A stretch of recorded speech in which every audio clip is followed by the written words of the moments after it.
We are going to do, to start with, is we're going to do two more of the remainder questions, and having done that, I'm going to blow your mind. I promise you. Okay? So can I ask you to turn to page 142, and I'd like you to have a go at 9 and 10, both of which are answered by doing a long division, a polynomial division, and what you need to do is prove that the remainder is what they tell you. So in both questions they tell you what the remainder is. So just have a go, page 142, 9 and 10. So everyone can see a copy of them. So I've got number 9 here, number 10 there. It's really easy to. It's interesting, at the end of today's lesson I'm going to go back to one of those factorising questions just to see whether you prefer equating or dividing. My calculator says that, it's plus. Yeah, well, I did minus I think you just, cubed. your first mistake is relying on your calculator. Much easier to do it in your head. No, I mean, the calculator was right, I just... Notice that these questions here don't ask you for the answer. They're not saying write your answer as this times this plus this. They're not asking for that. They just want to know the remainder. Now try something for me, okay? With number 9 we were asked to divide this polynomial by x minus 1. Can I get you to substitute 1 into that original polynomial? Okay, substitute 1, which of course is this isn't a factor, is it? Because there's a remainder, but if it was a factor, that would be the root. And can I also ask you to substitute minus 1 into that polynomial? Okay? See what happens.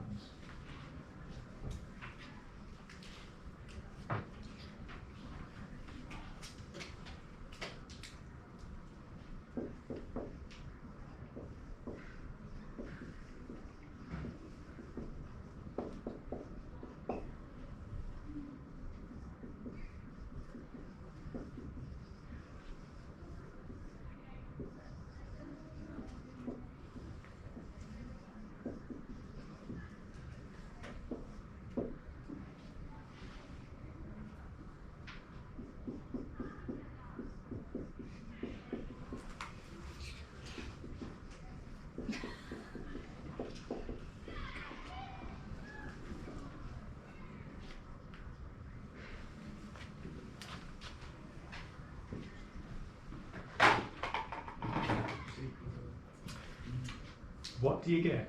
The remainder 5. I told you I was going to blow your mind. Yes. When you substitute 1 into that, if this was a factor, then we'd get 0 as the answer. That's the factor theorem. But it's not a factor, we know that because we've got a remainder. Instead, if you substitute 1 into that, you get 5. 3, take away 2 is 1, plus 4 is 5. Coincidence? I don't know, let's try it with another one. The solution that we get from that factor would be minus 1. Now it's not a factor because we get a remainder. So what happens when you substitute minus 1 in? We get, that's positive, so we get 3. That's negative, so minus 8 is minus, so that's plus 8. So we get 3 plus 8. That's positive, plus 10. That's going to be minus 3 times minus 1, so that's positive, that's plus 3. Take away 25. We get minus 1. We get minus 1. It's amazing. Not a coincidence. It's called the remainder theorem. So if you've got a polynomial f of x, if you substitute a value in and you get 0, that's shown you a root, which allows you to generate a factor. But if you want to know the remainder for a particular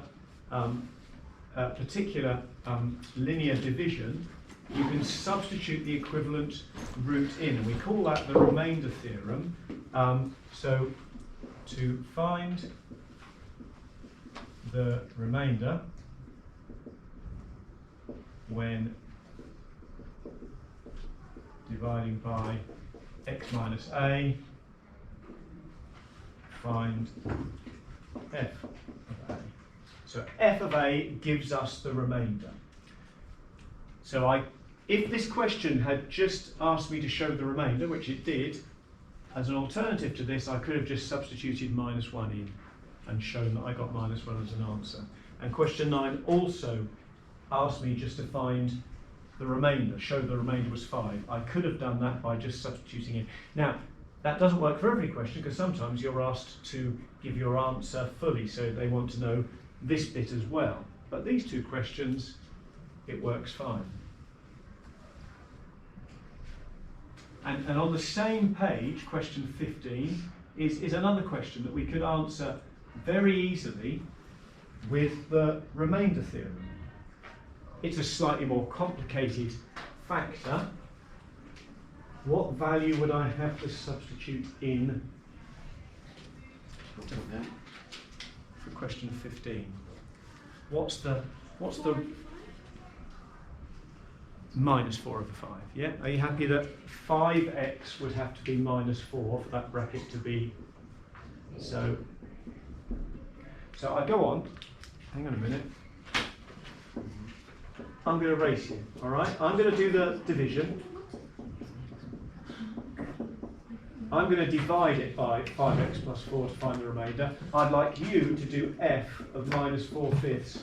And you can do that very easily on your calculator, can't you? So you just need to do 10 bracket of -4/5, sorry, -4/5 cubed plus 43 -4/5 squared. So I'm not saying do it manually, do it on your calculator. I'll race you. You ready? On your mark. Get set. Go. Oh wait, no. I'm all stressed. Oh.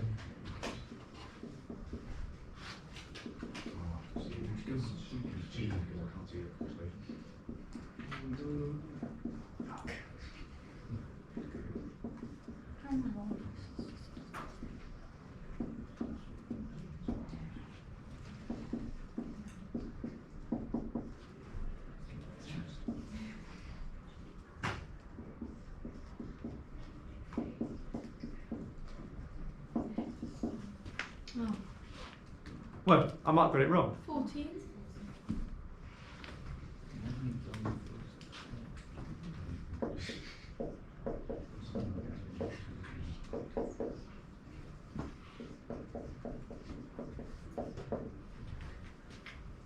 So you could have answered this question in two ways. You could have done good old long division and shown that the remainder was 14. Nothing wrong with that at all. Nothing wrong with that at all.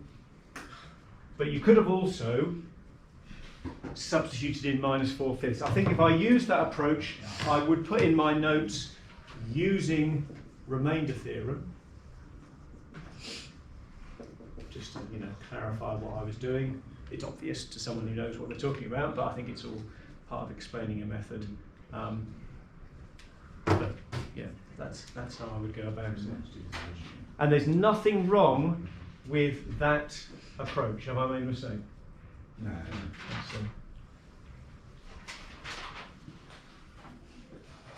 So here we've got a question from year 2.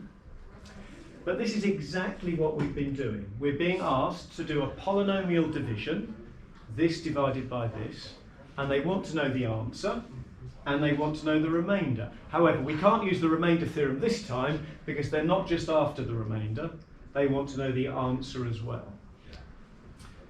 Can I give you just a couple of terms at this point that make these questions a lot easier for me to talk about? When you do any sort of division, the thing you are dividing is the dividend. The thing you are dividing by is the divisor. The answer that you get is the quotient.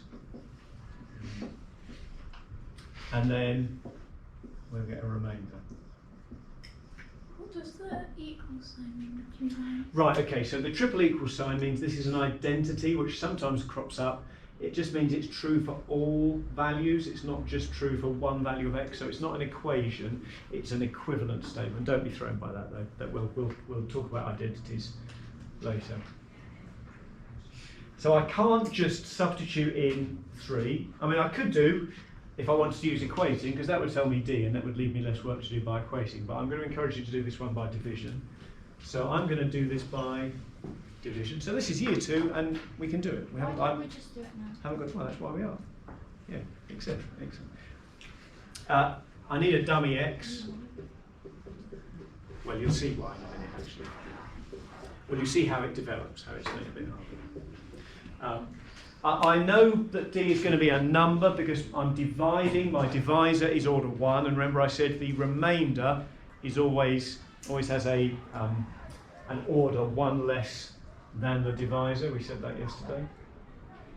So go on, see if you can answer this question.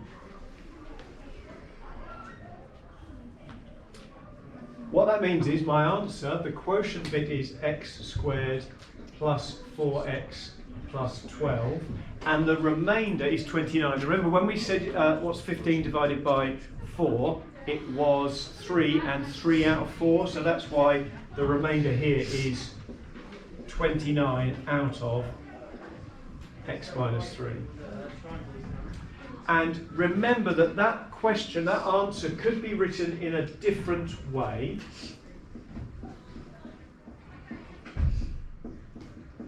By multiplying everything through by x minus 3. So we could have been asked to write the answer in this form.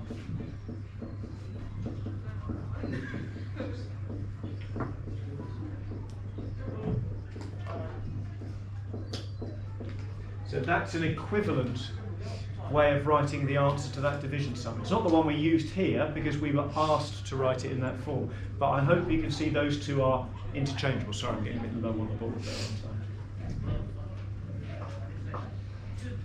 How many marks would that be? Well, that's a good question. It would probably be like a 4 or 5 mark question. It's very confident with his polynomial division. Excellent. That's what we like to hear. Right. So it's interesting because in a minute I'm going to give you a factor theorem question like we did at the beginning of the week to see if you prefer equating over. Okay. So here's another question. And this perhaps shows why we do it again in year 2. Can you see how this one is a bit different? Dividing by square. So we're dividing by a quadratic. So the number here is going to be a quadratic. Actually, although it looks horrible, it's much quicker because actually you only go through the process two times. We've got some missing values, we need a dummy value, but also because we're dividing by something of order 2, our remainder will have order 1. So the remainder won't just be a number, it's going to be some x's plus some number. So go on, see how you get on with it. See if you can set this one out and divide it out.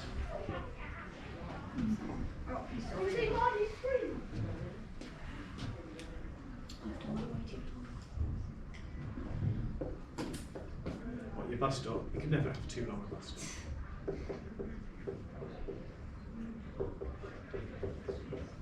Check this one out.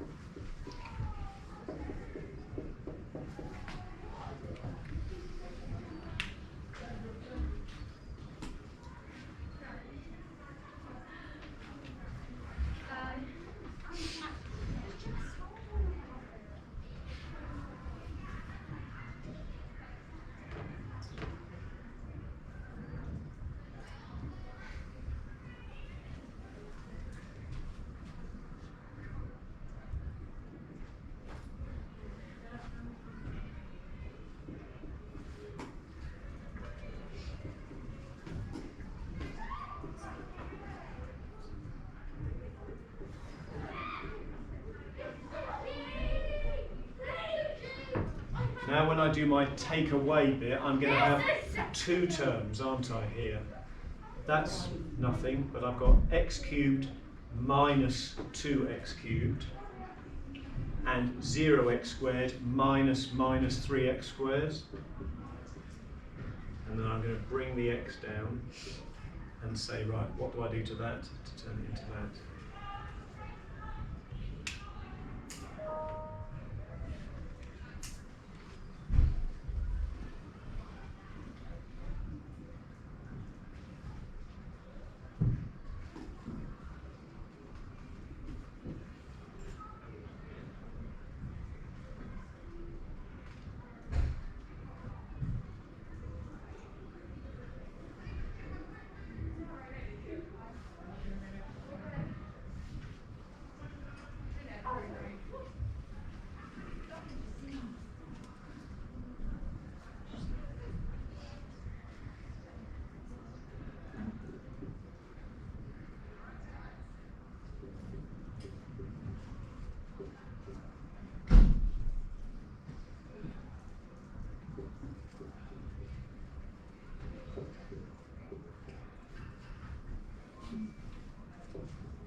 And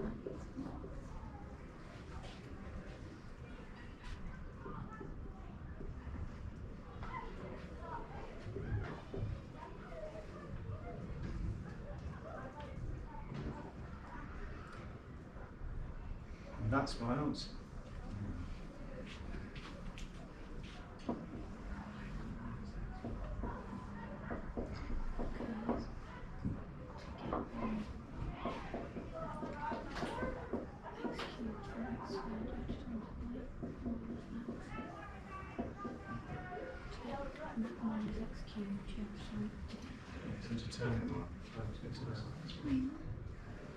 Now, you know, don't worry. We will do this again next year. I'm not saying for 1 minute that you are, you know, this is it. No more of this. But I just, you know, it's nice to see it hangs together. You sorry? I've got 2x minus 7. So how do I turn x squared into x to the power 4 x squared? With me there? Yeah. So then x squared times all of this gave me that. Yeah, I've got minus x as well. So you got right. So that was all. That was all okay. I've got plus 2x. I've got not minus 2x. Okay. Sorry, I mean, So you got minus x. So minus x times x cubed. X squared is x cubed. No, I mean so the 3x squared and the minus 2x squared or plus 2x squared there. Right. So that's minus x times 2x is definitely minus 2x squared. Yeah. And that the trouble is here that sort of propagates, trickles all the way through, doesn't it? Then. Now, I obviously wanted to try a couple from this book, but you haven't got the book, so I'm hoping you're going to be able to see this on the screen. Actually, I might have to write them out.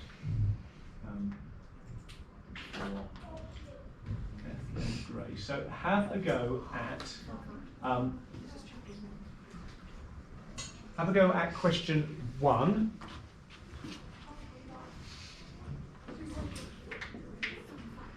Which is just well, we can do that. That's just like we've been doing all along.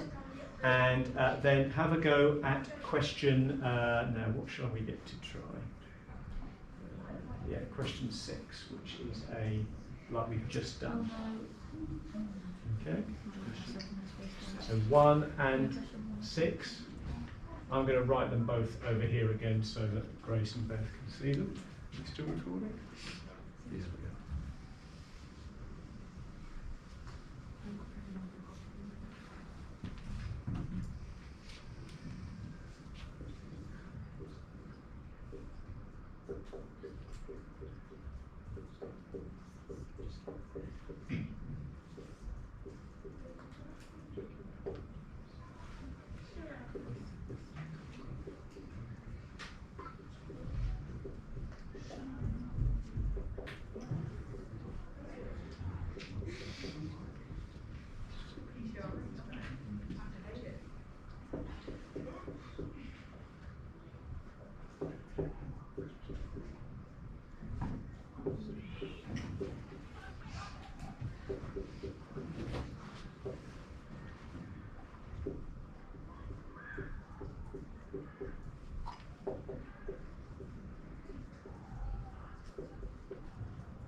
Neither of those need any dummy values.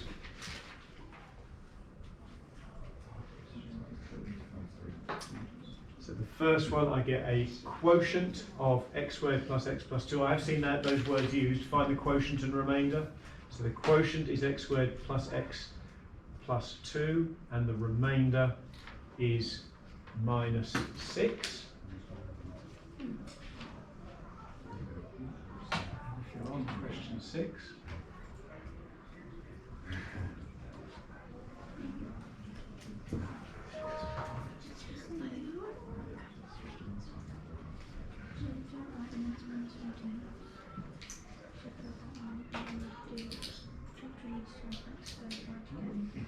How high in questions will the powers get? Well, it's a really good question. I think that, yeah, I think quartic is probably as high, but famous last words. There's no reason why it can't go higher, can it? You know, it's Just look, it looks really clever if you can do it with a yes, that's right. Yes, absolutely, absolutely. So with 6, if you did 6, I haven't done this one, but then 4x minus 13 plus 33x minus 27 over x squared plus 2x minus 1. Now, you know, I'll be honest with you, question 1 we should be able to do now really easily. Question 6, okay, maybe I've jumped in a bit too early there, you know. Can you do it? Because James Okay, you want me to do this one? Certainly. So we've I've got 4x cubed minus 5x squared plus 3x minus 4, and that's divided by x squared plus 2x minus 1. So I'm going to put 4x first. Yeah. So that gives me 4x cubed plus 8x squared minus 4x. Minus 5 minus 8 is minus 13x squared, and 3 minus minus 4 is 3 plus 4, so that's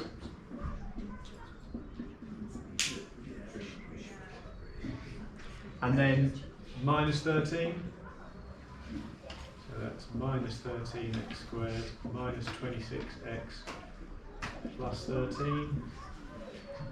7 minus minus 26, so that is 33, no.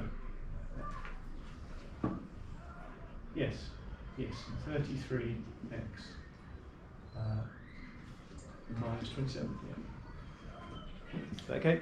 Yeah, yeah.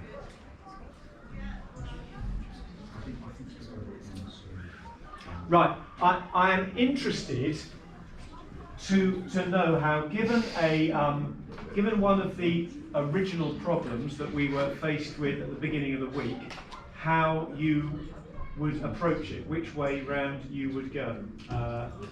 So let's just jump on to the mixed exercise at the end of this chapter. And have a go at the question which we haven't done. Right.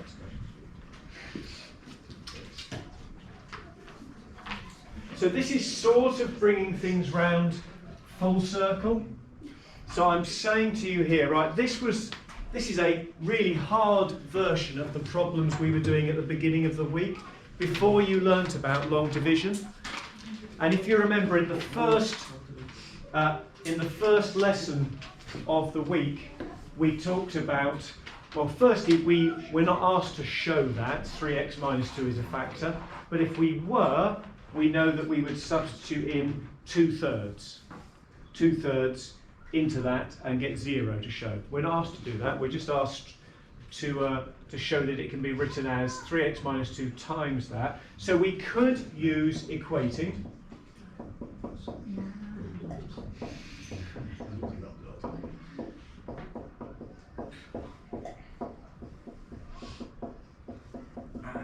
Because I could straight away work out what A is, because I know I need 6x cubed, and I can straight away work out what C is, because I need a minus 6, and then I can grid it out, and I can do equating. However, you could also just do this divided by this, and that would give you your answer. And because we're back to a factor theorem question, hopefully you get a remainder of 0. So go on, you choose. You choose. I don't mind which you use. I'm interested to see. Are you going to use equating, or are you just going to do long division? No. Did you put this on the independent study? Oh, I may have done. Sorry. Yes. You may be right.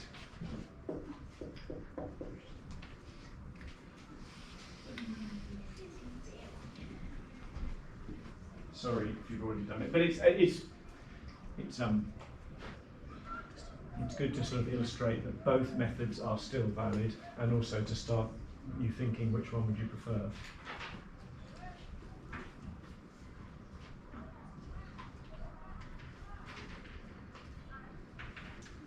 And see if you can finish it off. So once you get your quotient, or once you get your answer by equating, then can you factorise it into 2 separate factors?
So I've done it both ways. I did it by equating, so I knew this was a 2 because I needed to get 6x squared. I knew this was a 3 because I needed minus 6.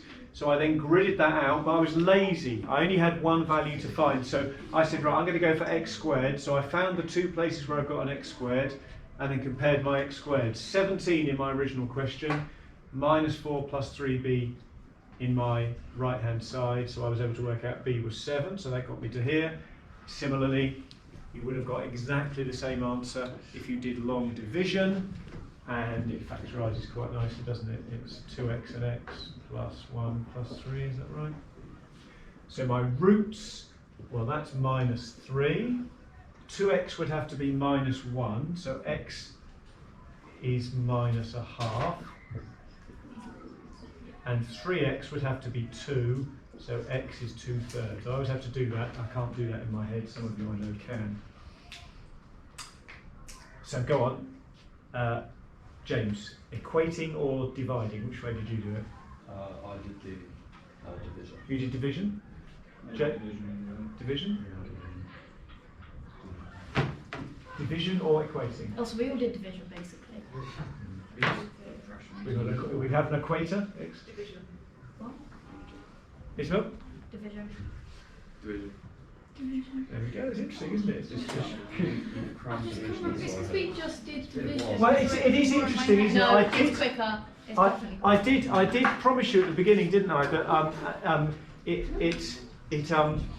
it does get easier, and I can remember the looks on your faces after I did it once. And you go like this, you know. And I think there's no way that one's better than the other. They're both the same. Now, can I just say that's a topic covered in a week. So I'm absolutely jubilant, really, that we get through it. And I know that you're working really, really hard. And I know the vast majority of you are working on the independent study at home. And I urge you to carry on doing that. Can I just say, to get through this in a week, I skipped something. I hope you'll see why I skipped it. If I go back to the beginning of this particular chapter in the textbook,